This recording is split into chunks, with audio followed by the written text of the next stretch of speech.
लागत लेखांकन के अंतर्गत हमारा आज का टॉपिक रहेगा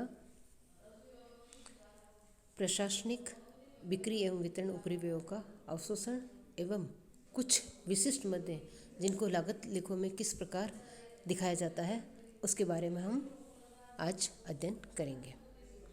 तो सबसे पहले आता है हमारा प्रशासनिक उपरिव्ययों का अवशोषण। प्रशासनिक उपरिव्ययों के अवशोषण के संबंध में दो विचारधाराएं प्रचलित है। पहली विचारधारा ये कहती है कि लागत लेखे का अंग नहीं मानना चाहिए, यानी प्रशासनिक उपरिव्ययों को लागत लेखों का अंग नहीं माना जाना चाहिए और इसको लागत लाभ हानि खाते में हस्तांतरित कर देना चाहिए, क्योंकि यदि इसको लागत लेखों का अंग मानते हैं और यदि कोई स्टॉक रह जाता है तो उसमें प्रशासनिक उपरिव्ययों का कुछ भाग भी सम्मिलित रह जाता है, क्योंकि स्टॉक का मूल्यांकन सदैव कारखाने मूल्य पर ही मूल्यांकित किया जाता है, इसलिए इसको लागत लेखे का अंग नहीं मानना चाहिए। जबकि दूसरी विचारधारा कहती है कि इसमें अवशोषण कारखाना लागत के प्रतिशत के आधार पर किया जाता है। इसके अनुसार इसको लागत लेखों में सम्मिलित किया जाना चाहिए और प्रशासनिक उपरिव्ययों का अवशोषण कारखाना लागत के प्रतिशत के आधार पर किया जाना चाहिए। आगे आता है हमारा बिक्री एवं वितरण उपरिव्ययों का अवशोषण। बिक्री एवं वितरण उपरिव्ययों का अवशोषण क्यों किया जाता है? सबसे पहले तो हम ये देख रहे हैं कि बिक्री उपरिव्यय किसे कहते हैं। जब विक्रय को प्रोत्साहित करने के लिए या ग्राहकों को बनाए रखने के लिए कोई व्यय किए जाते हैं तो उसे बिक्री उपरिव्यय कहते हैं। और वितरण उपरिव्ययों में पैक की गई वस्तु को प्रेषण से प्रारंभ होकर वापस आए हुए जो खाली खोखे वगैरह हैं उनके सुधार तक के कार्य के जो खर्चे होते हैं वो वितरण उपरिव्ययों में आते हैं। तो इसके संबंध में कहते हैं कि यदि बिक्री एवं वितरण उपरिव्ययों को प्रशासनिक उपरिव्ययों में सम्मिलित किया जाता है तो उनका अवशोषण कारखाना लागत के प्रतिशत के रूप में, अन्यथा इसका अवशोषण बिकी हुई प्रति इकाई विक्रय मूल्य या बिक्री पर सकल लाभ के आधार पर किया जा सकता है। नेक्स्ट हमारा आ रहा है विशिष्ट मदे एवं लागत लेखों में उनकी स्थिति, कि कुछ मदें विशिष्ट प्रकार की होती है, उनको लागत लेखों में उनका लेखांकन किस प्रकार किया जाना चाहिए। तो सबसे पहले आ रहा है हमारा कारखाना भवन का किराया। कारखाना भवन के संबंध में दो स्थिति हो सकती है। एक तो भवन वास्तव में यदि किराए पर लिया गया है तब तो हम किराए का भुगतान करते हैं, और जब वास्तव में किराए का भुगतान करेंगे तो इसको हम कारखाना लागत में सम्मिलित कर लेते हैं। दूसरा है कि कारखाने का भवन कारखाने के स्वामी का ही हो, यानी किराए पर न लेकर उसके स्वयं का हो। तो ये दो परिस्थितियाँ हैं। तो पहली परिस्थिति में जब हम किराए पर लेते हैं तो इसको लागत में सम्मिलित करना चाहिए और कारखाना उपरिव्यय में इसका अंग माना जाना चाहिए। और यदि किराए पर नहीं लेकर स्वयं मालिक का है तो इसको लागत में सम्मिलित करना चाहिए या न करना चाहिए, इसके संबंध में विभिन्न मदें हैं या विभिन्न मत हैं।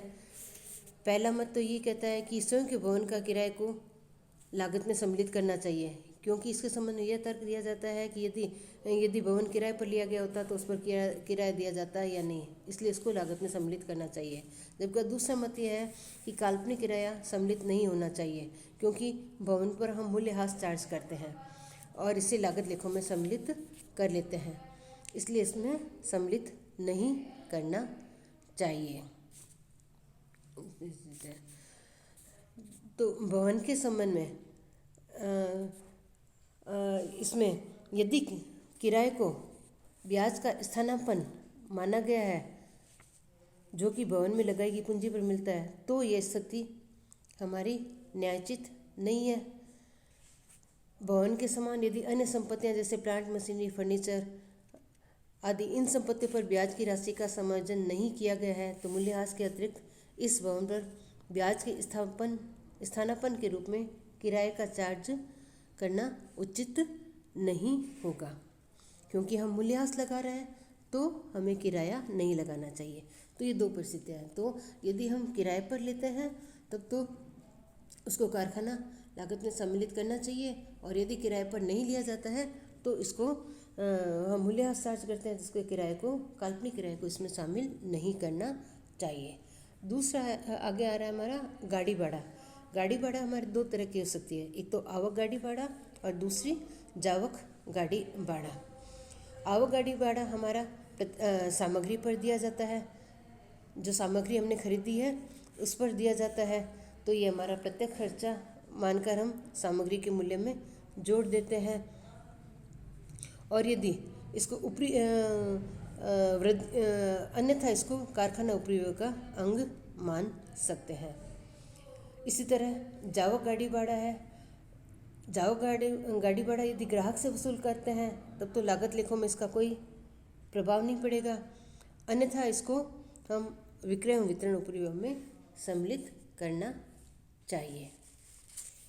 नेक्स्ट आ रहा है हमारा मूल्यह्रास।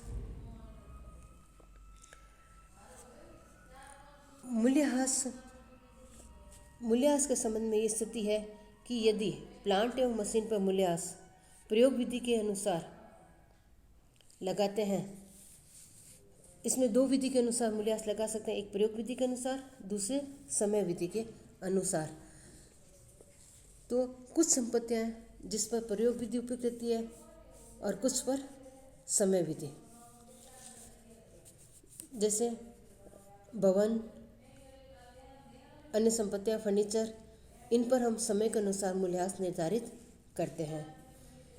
और जब समय के अनुसार इसमें मूल्यह्रास निर्धारित करते हैं, और यदि इन संपत्तियों का प्रयोग कारखाने में किया जा रहा है तो इस मूल्यह्रास को हम कारखाना उपयोग में और कार्यालय में प्रयोग में लिया जा रहा है तो कार्यालय एवं प्रशासनिक उपयोग में, और विक्रय विभाग में यूज लिया जा रहा है तो विक्रय एवं वितरण उपयोग में सम्मिलित किया जाना चाहिए। लेकिन प्लांट एवं मशीन है उसका मूल्यह्रास हमेशा प्रयोग विधि के अनुसार किया जाता है। ऐसी स्थिति में कुल कार्यशील घंटों में इसकी आयु ज्ञात की जाती है तथा लागत मूल्य में अनुमानित कुल आयु जो घंटों में है का भाग देकर प्रति घंटा मूल्यह्रास ज्ञात किया जाता है, और वह मशीन जितने घंटे कार्य की है उतना मूल्यह्रास लगाना चाहिए, और इसको कार्यानुसार दर के आधार पर ही प्रयोग किया जाना चाहिए। नेक्स्ट आ रहा है हमारा आंतरिक यातायात व्यय। आंतरिक यातायात व्यय को कारखाना उपरिव्यय का अंग मानकर हमें इसे ऑलवेज शीर्षक के अंतर्गत सम्मिलित करना चाहिए। नेक्स्ट हमारा आ रहा है अप्रचलन से हानि। यदि अप्रचलन से हानि को लागत लेखों में लिखने से वस्तु की लागत में अनावश्यक रूप से वृद्धि हो जाती है तो इस प्रकार की हानि केवल वित्तीय लेखों में ही सम्मिलित करनी चाहिए,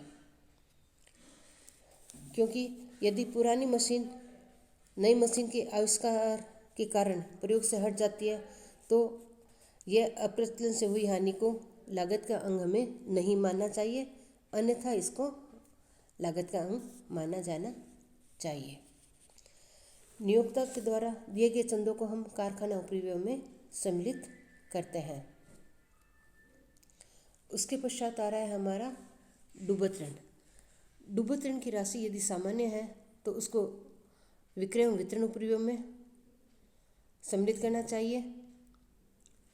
यदि असामान्य है तो इसको हमें विक्रय एवं वितरण उपरिव्यय का हिस्सा न मानते हुए लागत लेखा वित्तीय लेखों में यानी लागत लाभ हानि खाते में हस्तांतरण करना चाहिए। नेक्स्ट आ रहा है हमारा बट्टा। बट्टा हमारा दो प्रकार का होता है, एक व्यापारिक बट्टा और एक नगद बट्टा। व्यापारिक बट्टा को हम अलग से नहीं लिखते हैं, लेकिन नगद बट्टा है वो देनदारों को शीघ्र भुगतान के लिए दिया जाता है, तो इसको हम वित्तीय लेखों में सम्मिलित करना चाहिए, लागत लेखों में नहीं, क्योंकि ये लागत से संबंधित मद नहीं है। इसको वित्तीय लेखों में ही सम्मिलित करना चाहिए, लागत लेखों में सम्मिलित नहीं करना चाहिए। नेक्स्ट है हमारा अधिकार शुल्क। अधिकार शुल्क यदि मशीन के प्रयोग के लिए दिया जाता है तो वह किराए का स्थानापन्न है।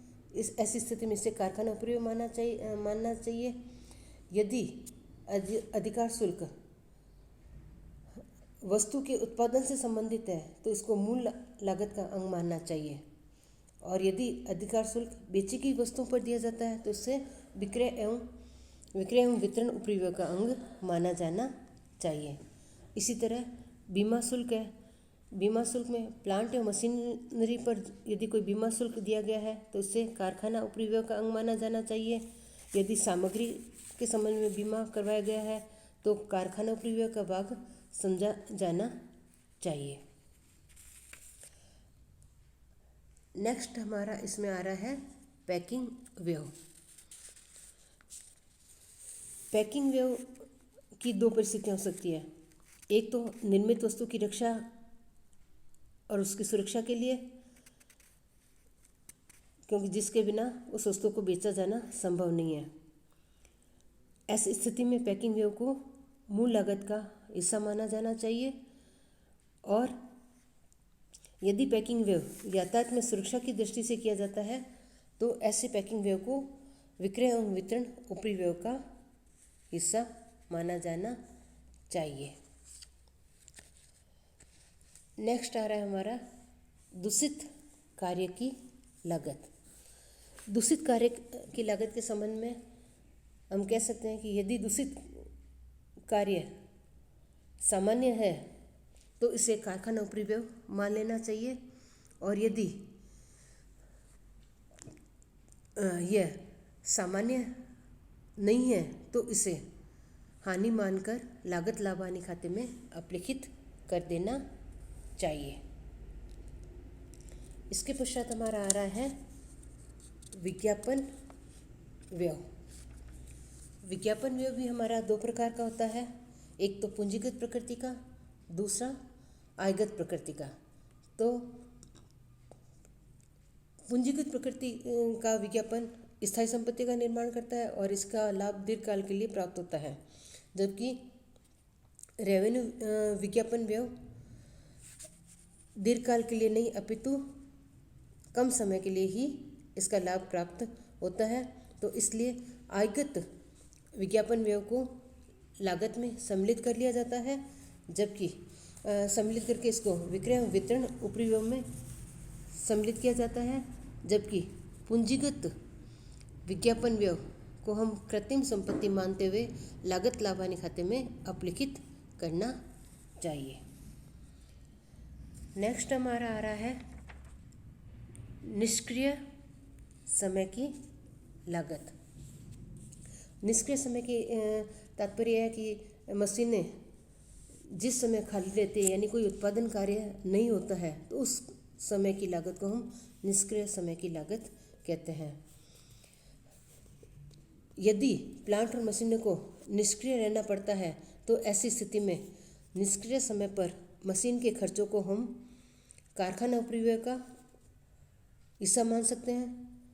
यदि मशीन मांग की कमी या मंदी के कारण निष्क्रिय रहती है तो ऐसी स्थिति में निष्क्रिय समय की लागत को हम लागत लाभ हानि खाते में ट्रांसफ़र करना चाहिए और इसे वस्तु की लागत में सम्मिलित नहीं करना चाहिए।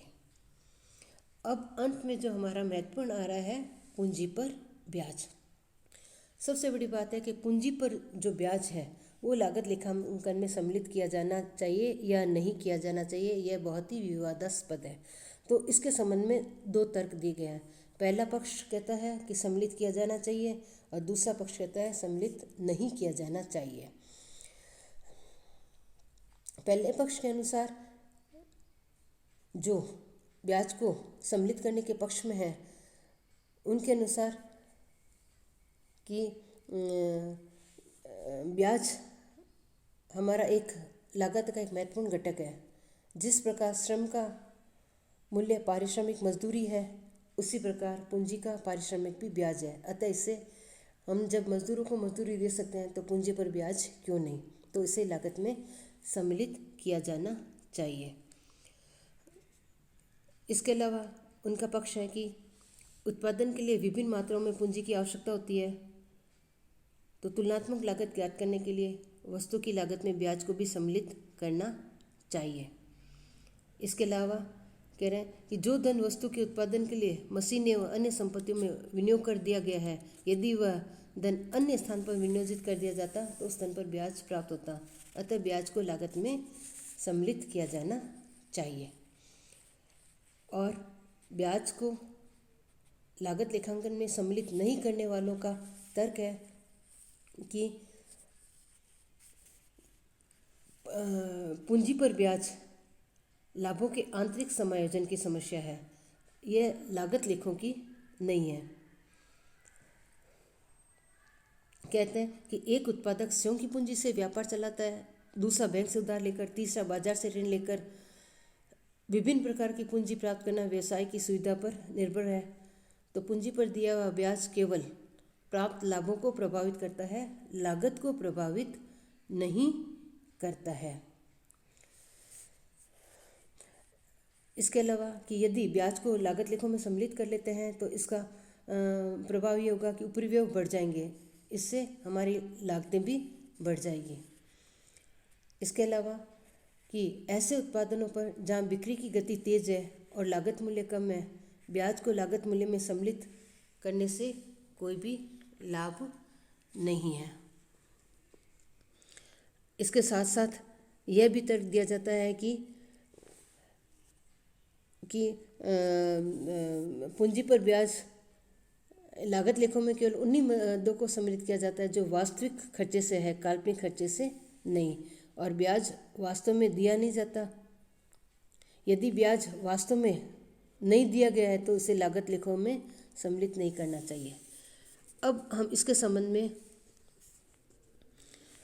यह निष्कर्ष निकाल सकते हैं कि पूंजी पर ब्याज को हम सामान्यतः लागत में सम्मिलित नहीं करना चाहिए, लेकिन कुछ परिस्थितियाँ ऐसी होती हैं जो अपवाद स्वरूप है, वहाँ पर पूंजी पर ब्याज को लागत में सम्मिलित किया जाता है।